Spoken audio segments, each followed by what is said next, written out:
खूप दिवसापासून आईला भेटायची इच्छा होत होती आणि आज तो दिवस आला आणि आम्ही आलो कारल्याला. पायथा मंदिराजवळ पोहोचलो आणि इथे मांडव मुलीवड्याची पालखीचं दर्शन झालं. नाचून गुलाल उडवीत पालखी निघाली गडावर जायला. आम्ही पालखीचं दर्शन घेऊन आलो पायथा मंदिराचे दर्शन घ्यायला.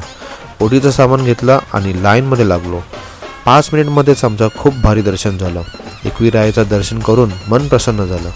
त्यानंतर आम्ही निघालो लोणावळ्याला जायला आणि रस्त्यामध्ये लागला मुसळधार पाऊस. सगळे रस्ते भरले. थोडा पुढे गेलो न पूजाला दिसले या लाल लाल पेरू. मग काय गाडी थांबवली न खायला सुरुवात आणि सगळ्यांना लागली भूक. आम्ही गेलो साठी मिसळ खायला. मिसळ येतात सगळेजण तुटून पडले. मिसळ खाऊन आम्ही गेलो खंडाळा घाटावर. इथे पण आम्ही स्वीट मका मागवलं. थोड्याच वेळात सगळा क्लायमेटच चेंज झालं. नुसता धुका. थोडा वेळ थांबलो आणि आम्ही निघालो घरी जायला.